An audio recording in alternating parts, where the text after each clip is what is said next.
Coming up next on this week's edition of Sbu TV, we'll discuss the controversial issue of sending troops to the Middle East, and we'll take a look at one of Allegany's more haunted establishments.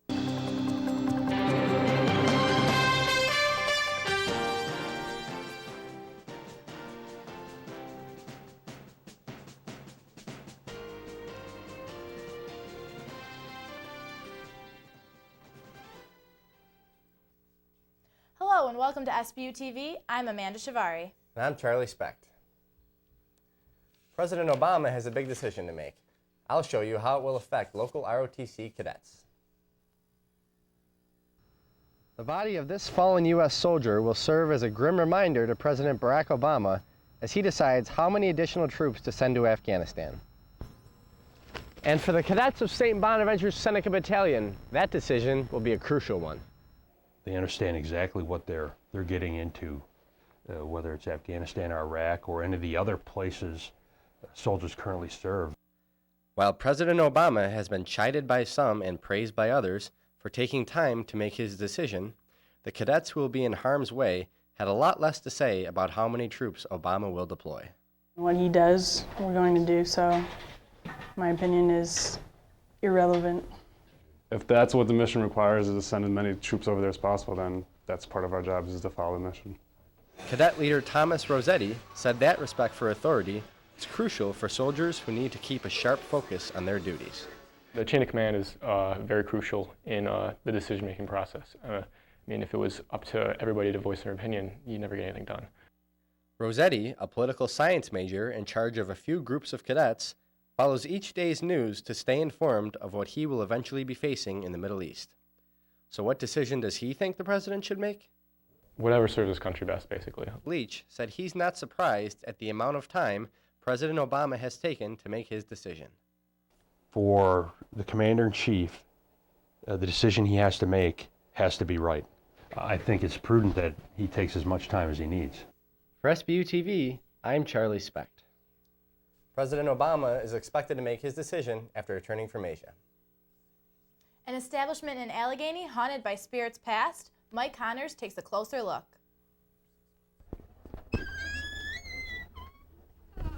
It's been opening its doors since 1869, starting as a hotel, eventually becoming both a stagecoach and a speakeasy, before becoming Randy's up the river 21 years ago.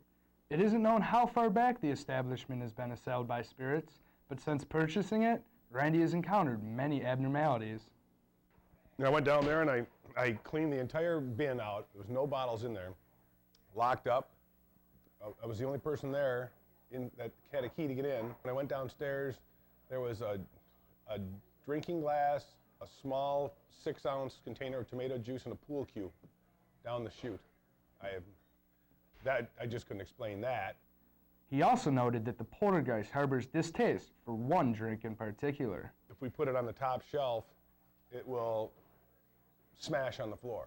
The bar is about this wide, so if the bottle was to fall off, it would fall and hit glasses and then go onto the floor. Drop every bottle there on the floor right now and it wouldn't break, but this one type of liquor, it happened, I believe, 3 times.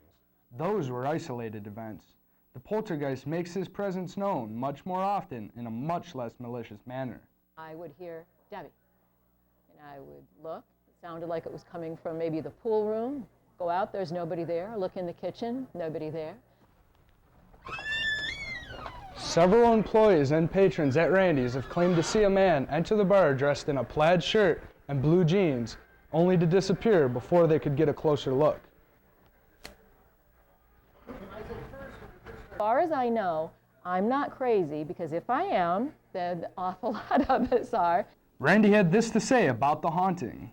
I guess I got used to it. Don't be afraid to come in. For Sbu TV, I'm Michael Connors. Debbie Korkowicz is currently working on research to determine how long and possibly why the poltergeist has been inhabiting the building.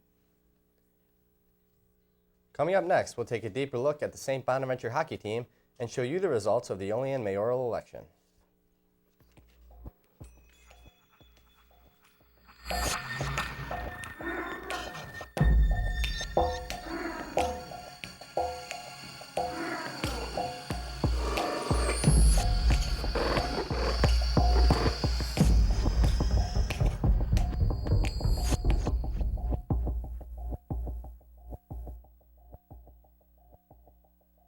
There's something you should know about me.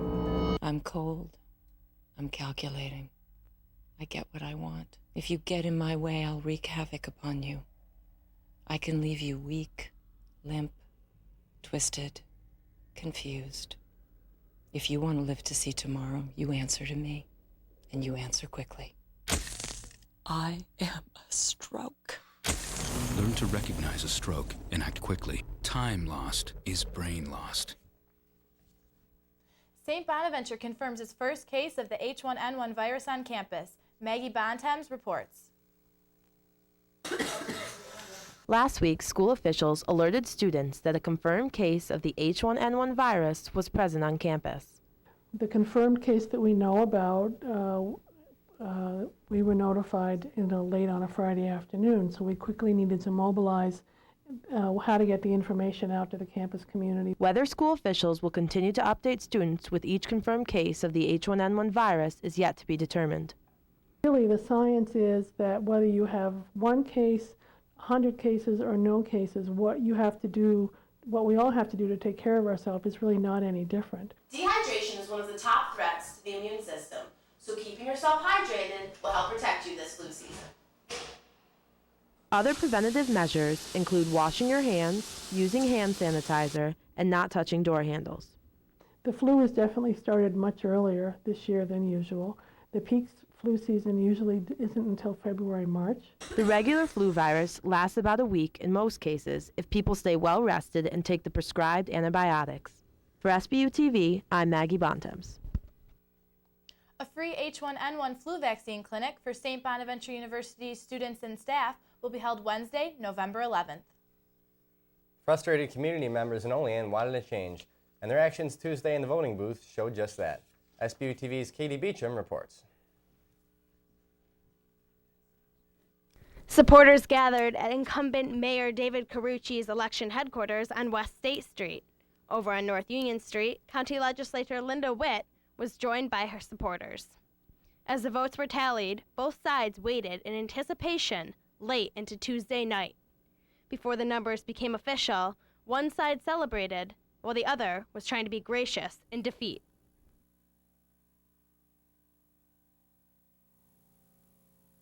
In a surprising mayoral election, Witte won in an upset, and she looks forward to taking office. Listening and trying to let them know that, there's different ways of doing things, and I think we can do better. Witte will start her term here as the City of Olean mayor and begin fulfilling promises made to community members. Getting an overall view of where things are right in the city at the current time, and just see where we go from here. And even Carucci supporters hope for the best. I think I'd like to think, that things will continue to move forward. She's the first female mayor, and best of luck to her. For Sbu TV, I'm Katie Beacham. About 3,400 city residents cast votes in the mayor's race, nearly 1,000 less than 2005. The love of the game is enough to keep the St. Bonaventure hockey team playing, even with late-night practices and thousands of dollars needed to play. Christy Andrzejewski went rinkside. When most St. Bonaventure students are winding down for the night, there is one group on campus that is just getting started, the men's club hockey team. Late-night practices keep these men at the rink until 11:30 on most nights to avoid conflict with classes. When I was a freshman, we had practice at 4, and with class getting out at 3:45, no one could get here on time. So this is an easier time for everyone. The team dedicates more than just their nights to hockey. They also commit financially. Team members pay $1,000 to play each year, plus the cost of equipment. Players say the price to play at Bonaventure is standard for the sport, though. I'm just so used to it, playing through high school and stuff, so I already have the equipment. And hockey always costs a bunch. It always costs money when you're growing up, so it's nothing new. Even with dedicating their time and money, the team is still missing one important thing: the fans. The William O. Smith Recreation Center, where the Bonnies play, is located in Olean, which makes it difficult for student fans to attend the games. Unfortunately, it is off campus, and all of our games are mostly on the weekends, so we don't draw as big of a crowd as if we were on campus, so it definitely hurts us. The team says they've advertised with flyers in the past, which has attracted a greater crowd. Still, students feel the university can do more to promote the bodies. I just feel like there's more they can do with the hockey team. Like maybe if they had like a pregame like social or something like in the Rathskeller and then had like a bus to the game, I think a lot of people would do that. For Sbu TV, I'm Christy Andrzejewski-Men. The 0-4 Bonnies continue their season tonight at home against Cornell. They say nothing lasts forever, but tattoos are the exception. And there's a new studio in Alleghany changing the way people are looking at tattoos. So with this shop, it also has an edge of fine arts. The main fact of the matter is it's a culture. It's a society thing. Studies show 45 million Americans have at least one tattoo. These artists came together with a unique inspiration, and in June, that inspiration came alive with Inferno Studios. Dante Alighieri has a big influence here. He's a Renaissance writer, a poet. And I wanted it to be more classical art. One concern people may have while getting tattoos is that others may have the same design as them. But here at Inferno Studios, they have a way to ensure that that won't happen. Basically what we've done is we've created a flash screen, like a flash touch screen, that can be networked up to multiple studios around the United States. You pay a little bit extra to the artist to sign the rights over, and then we sign it at each studio, whether it be Michigan, California, wherever it would be. The rights get signed over, and then it's yours. You could actually go take legal action after the person if they tried to duplicate that design. The goal, personal and unique tattoos for each customer. I decided to get the flowers because it represents me and my sisters, my mother, my aunt, and my grandmother. Not only will you get a great tattoo, but you're guaranteed a good laugh. How do you? Boom, boom, boom, boom, boom, boom, boom. Huh? Inferno Studios also offers piercing services and is the only tattoo establishment that is OSHA certified within 300 miles. That's a mean tattoo. Did it hurt? Not at all, Charlie. That's all for this week's edition of Sbu TV. I'm Amanda Ciavarri. And I'm Charlie Specht. For all of us here in the Coop Lab, thanks for watching.